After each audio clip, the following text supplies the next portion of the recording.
Hey guys, Blocktrain here, and today I want to talk about the best way to classify and judge all cryptocurrencies.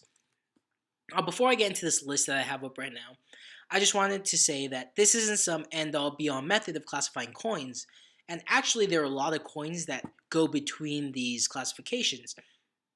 But I'm hoping this gives you all an idea of how you should be classifying coins in terms of what their goals are. And within each coin, I'll explain what metrics you should be using to compare these coins.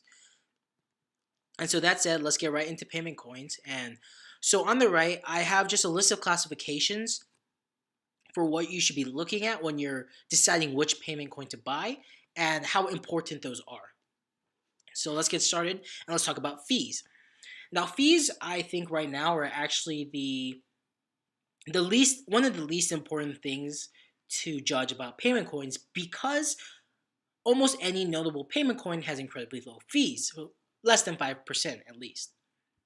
And because of that, it doesn't really matter because all payment coins have about the same amount for one fee, it doesn't really matter. Doesn't really matter. Like if one coin actually had like $20 fees, that's when there's a huge discrepancy and that's when fees start to matter.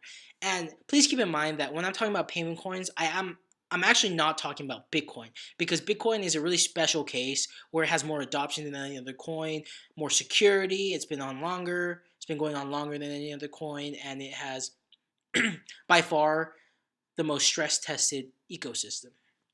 So when I'm talking about payment coins, I'm really only referring to Nano, Litecoin, and Bitcoin Cash, which are coins that came up within the last year, last 2, 3, 4 years, and so they're not as secure as Bitcoin is. So fees, not that important because almost every single payment coin has really low fees. Transaction times. Now, transaction times is a little iffy subject because transaction times almost always come with a trade-off with security. Or if they don't, then it probably means we don't know yet. We don't know if it does yet. So just to give you an example, we have Nano. And Nano is a pretty revolutionary currency right now, and it uses something called directed acyclic graph technology, which is just DAG technology, which is considered the next level in blockchain. But it's not confirmed yet because nobody knows if it's secure or if it works without a centralized system. And this is something that IOTA does as well. So Nano boasts a transaction time of basically 0 seconds where instantly you'll receive your payment. And that's amazing. That sounds a little too good to be true, doesn't it? And nobody really knows if it is too good to be true because it hasn't been stress tested yet. Similarly, Bitcoin Cash has zero confirmation payment methods in which you can choose to accept as a merchant a payment from a person trying to pay you without any confirmation. So basically, the Bitcoin network will just say, okay, yeah, you received this payment before you actually receive that payment in the network. Is that secure? So far, I don't think there have been any issues with it, and there are little intricacies in there to make sure they're more secure. But again, until it really reaches real-world adoption, we won't know if it's secure because there probably aren't that many bad actors who have an incentive to kind of break a system that isn't even widely used. So transaction time security kind of interlocked with each other because the lower the transaction times, probably the more questions people have about your security. And without it being stress tested with more adoption, with more time, just in existence, we won't really know. So these two are really important, but really speculative. Now, privacy. Privacy is actually not that important when it comes to payment coins, in my opinion, because there's kind of another classification for privacy coins. And let's think about what these coins are trying to replace, which is like fiat currency, like USD. You're trying to replace your use of USD with something like Bitcoin Cash, Litecoin, or Nano. And when you're paying stuff with USD, unless you're paying with cash, you probably use a bank account, a credit card, and a debit card. And the thing about that is that the bank will always see what you're paying. And most people, including me, don't really mind that because, again, I'm not really trying to hide anything.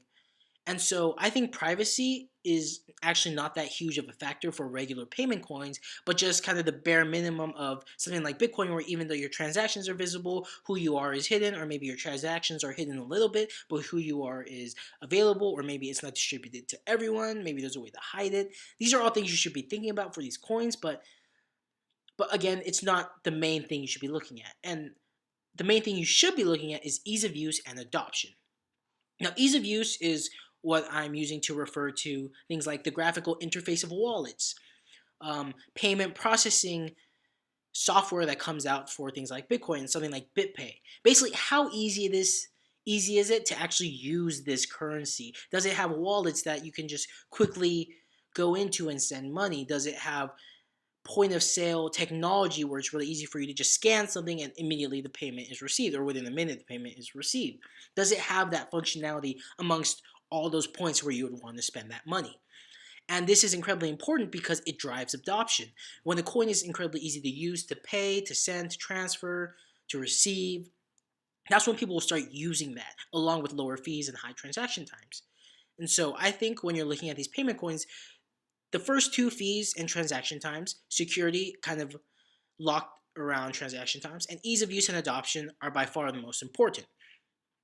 And you really should be looking at how these different development teams are approaching these problems and what they're focusing on to see if it aligns with your vision of what a payment coin should be.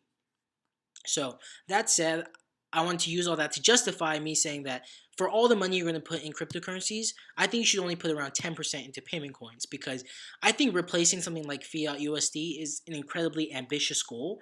And to say that any of these coins can do it right now is incredibly risky and speculative, almost like everything in the cryptocurrency markets. But payments themselves are such a huge part. It's basically just money. You're using it as money, just general purpose money. And that's an incredibly lofty goal for any one coin to take over a significant market share. And that's why I'm saying you should only put 10%. And this is an incredibly risky investment, as always. So let's get into privacy coins now. So privacy coins, I like a little better than payment coins in terms of where I think they'll be in the next 5 to 10 years. Because when I think of privacy coins, I don't think of people who are trying to hide just regular payments. I'm thinking of people who want to buy drugs, or I don't know, sex or something like that. There's something actually illegal that they want to hide. And so I think there's actually a very, very obvious and significant use case for these privacy coins in the darknet market. Maybe some of you don't like that, but it is what it is. And so what you should be rating these privacy coins by is tech. That's the most important thing for these privacy coins. And it's actually one of the reasons why I'm hesitant to invest in privacy coins, is because I'm not incredibly well versed in the tech. So I don't know too well which ones have an advantage over the others. But that said, there's always things to read, people to trust, people to who post about it, and you can make an educated decision, I think, with that.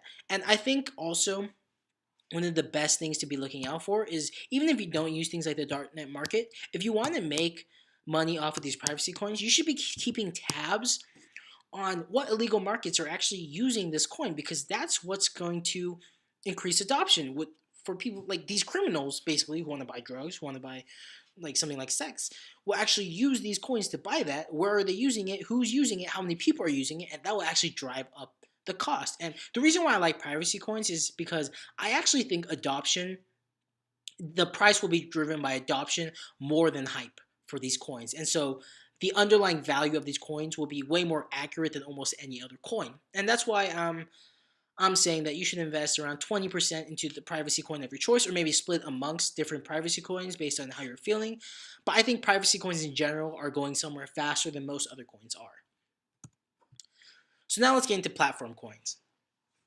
Platform coins are actually my favorite type of coins, because I can see them being adopted within the next year or two. Even Ethereum right now, we're seeing intense business adoption happening, and that's because platform coins are going to be the engine for mainstream adoption by businesses. And the way you should be rating these is, and when I say platform coins, I hope you know what I mean, which is just coins that have the ability to have coins on top of their network. So something like Ethereum, where you have ICOs, you have ERC20 tokens. and basically every other coin that does that, like Stratus, Lisk, or Neblio. And what you should be rating these by is number one, industry adoption. This is, of course, the biggest thing. Adoption is always the biggest thing for any of these coins because without adoption, you don't really have any underlying value. So right now, Ethereum is the clear winner in industry adoption as the first mover in this kind of platform coin business. But industry adoption, I think, still has a kind of long way to go, maybe a year or two, and we'll really see what platform businesses prefer over this next year or 2 or 3 years as more and more businesses that can use the blockchain start to look for people who will, or platforms which will give them the best options. So partnerships as well are really great to see how well your platform coin is doing because those are basically businesses and maybe even really big businesses which are pledging, hey, I'll actually use your platform. And once they make something on that platform, there will be transactions there and there will be a lot more underlying value within that coin. Ease of use, always incredibly important. And I think actually that ease of use will be one of the biggest deciding factors for industry adoption and partnerships because businesses don't want to hire some blockchain expert. They don't want to hire a team of blockchain developers. They want to have their regular coders be able to code onto the blockchain. And I think platform coins that have a lot of languages that people can use, have maybe people in their team who can help these businesses. I think those coins will be the ones to increase the most. So for something like Ethereum, the reason why I like ETH, but at the same time I'm kind of iffy about it, is because of their use of Solidarity, which is a completely new coding language that they created. And if that gains adoption, Ethereum will definitely be the number one platform coin. But because there are so many coding languages already that people have been using for 20 years, 30 years now, I think that the coin that comes out with the most user-friendly, like language that people are already using to code their blockchain, I think that coin will get the most industry adoption. Number of ICOs is also a really good way of judging how much activity is actually going on in that platform because kind of like businesses, but not really, they're more like startups. But see, what are startups using to make their businesses or make their platform? And right now, Ethereum is a clear winner, but I think because coins like Stratus, Lisk, and Neblio are coming up, we'll really see once a lot of these people have a lot of options, we'll really see which coins stand out. Coin economics is actually really big with platform coins, and it's not as big with something like Bitcoin or those privacy coins because for the most part, the coin economics is pretty simple with proof of work for those types of coins. But these platform coins, a lot of them will use proof of stake. And when you're using proof of stake, which is basically just determining determining network weight, how much say you have in the network as a node, it's based on how many coins you have. So you want to really look into how coins are being distributed in terms of their ICOs, how they're securing the network basically with proof of stake. And I'll get a little bit more into it later with another video probably, but this is one of those things where you really have to kind of understand how economics would work and if the system that they come up is fair, whether it'll cause inequality between coin holders so much that the large coin holders will have enough say to change the network. So again, if that's confusing, don't really worry about it. But coin economics or tokenomics are actually one of the biggest things you should be looking at for these platform coins, and you should be asking about it whenever you're considering investing into these platform coins. Oh, and I would recommend you put around 40 to 50% into maybe one, maybe two, maybe three, maybe four of these platform coins because I truly believe platform coins will be the next step in blockchain adoption. I think payment coins are kind of far along there because that requires consumer individual adoption, while these platform coins are going directly towards businesses, towards startups who want to have that competitive advantage over other businesses. And that's what I think will drive initial adoption of blockchain. So now let's get into utility coins. Utility coins, it's an incredibly vague classification, but basically when I talk about utility coins, I'm just saying tokens or coins that are geared specifically towards one use case. And let me just give you an example. You have the basic attention token, which wants to be just the currency you use in the internet when you're considering ads and paying websites. So just a quick explanation of basic attention token. When I'm a business and I want to advertise to someone over, let's say, Twitch, what happens is I actually pay the company behind basic attention token, Brave. I pay them, I think, around 5%, and then other 95% goes towards the people watching your ad directly. So you'll receive tiny amounts of BAT, or basic attention token, whenever you watch an ad. And then you can use those tokens to pay the people where you watch the ad from. And you can decide where to allocate those tokens. And this is a really specific use case for this token, but it makes sense. And there's a reason why you would use this token for that purpose. And so that's what utility tokens are. They're just coins that just have a little bit of value but are used for one specific use case. For something like Engine, which is right over here, Engine is a coin that's using for gaming. So basically, every in-game purchase you have would probably have like a currency, not a currency, a transaction value with another in-game currency. So you can trade amongst yourselves, and you use Engine for all of those. Oyster right here is trying to solve the same problem as basic attention token, but they're just trying to have it so that you're doing, as far as I understand it, you're dedicating a little bit of CPU. You're selling a little bit of your processing power in order to never have ads on your website. So basically, behind the scenes, Oyster is taking some of your processing power that you're not using and selling it so that you won't have to put ads. If that's not entirely correct, please correct me, because I'm not super familiar with Oyster, but I believe I have the general idea down. Power Ledger is where you're selling and buying energy, extra energy, so that, well, you can get a little bit of extra value from energy that you're not using. And it's an incredibly specific use case, but one that's incredibly useful and makes sense, because when you have all your lights off, your energy is going somewhere, and you're not getting paid for that because the payments that you get are entirely small. So there are a lot of microtransactions that can happen with something like energy transfers and payments. So you want to rate these by the quality of the idea, and this is actually where this is the bulk of the coins that are going to come out later on. These are the coins that are going to become the Google, like the search engine, or the Amazon, or the Facebook. These are things that have one idea, but if that idea takes off, it can be huge. And so you really just want to use your own critical thinking skills to see, hey, is this actually a good idea? Can I see myself using this? Can I see other people using this? Can I see this becoming $100 billion company or coin? And I haven't added this in here, but coin economics are actually really important for utility tokens as well. And you basically, the most basic question you have to ask for this is, if I hold this coin, why would this coin price go up? And that's just as simple as I can make it. And I feel if you really delve into it, you'll understand why that's an important question.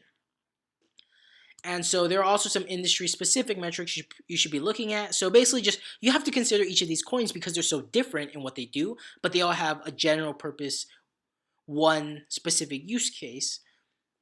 You have to look at partnerships. For example, like something like Engine, which has a lot to do with gaming, would be, do you have partnerships with gaming companies? But for something like basic attention token, they would need partnerships with media companies. They would have to have a lot of kind of high profile people who you would want to have ads there. For example, popular YouTubers or popular Twitch streamers. That's what you'll be looking for in terms of partnership. For Oyster, also big websites would be using Oyster.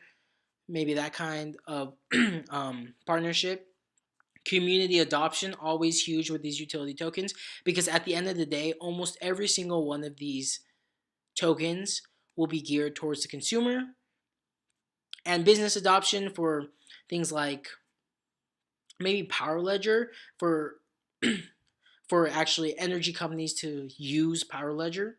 So these are just things you should look for. As you can tell, utility tokens and coins are kind of different from all these other coins because you really have to look at them one by one. There's not a clear way to group them all together or have metrics for all of them, but you have to look at these tokens by themselves and consider the industry. It's a lot like picking stocks rather than looking at the crypto market as a whole. And I would say you should put around 5 through 10% of your cryptocurrency money into this. It's similar to payment coins in that I don't really see mainstream adoption of these happening within the next year or two. I see it more as a 4 through 5 through 10-year thing in which the most useful utility tokens will come out. So I think this is a lot riskier than platform coins or privacy coins just because there are so many of them, there are so many reasons or so many use cases for so many different tokens, and whichever one is going to rise up to the top as the cream of the crop, you're never really going to know.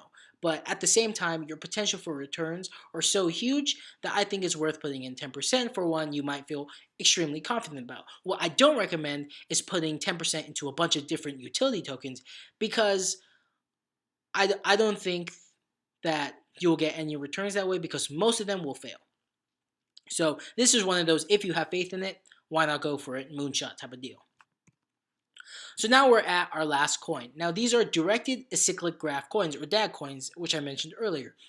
And I was a little hesitant to put this into my original list, but I decided to include them just to give you guys a little shout out and let you guys know that these are out there. And basically, these are different because I would call them unfinished coins. They're tokens that nobody really knows if they work yet. For something like IOTA, which is actually one of the biggest market cap coins out there, it still doesn't have a working product. It's still on testnet. They say they'll have zero transaction fees, but the truth is they don't know if this directed acyclic graph formula or code will work in the same way that the blockchain does. It's supposed to be the blockchain 3.0, the next step in the blockchain. But for now, it's incredibly speculative. And so you should rate by first, technical success announcement by experts. So basically, I would suggest waiting on buying these coins until there's a solid reason to believe that this will work, that this is something that will overcome the blockchain, that will prove to be maybe more secure, maybe better, maybe less fees than the blockchain, some kind of competitive advantage, and it's final in that somebody can definitively say this is secure, this is better, and this is faster. And I don't think we're gonna get that anytime soon. But if we do, then you'll have to judge them by adoption, security, and use cases. And I think this is really general, and I don't have that much to say about DAG coins because again, they're really new. I don't know too much about them because no coin has come up with a complete system yet. One that has been stress tested and adopted. Nano is sort of there, but not quite. So I would say for these, just wait off on them.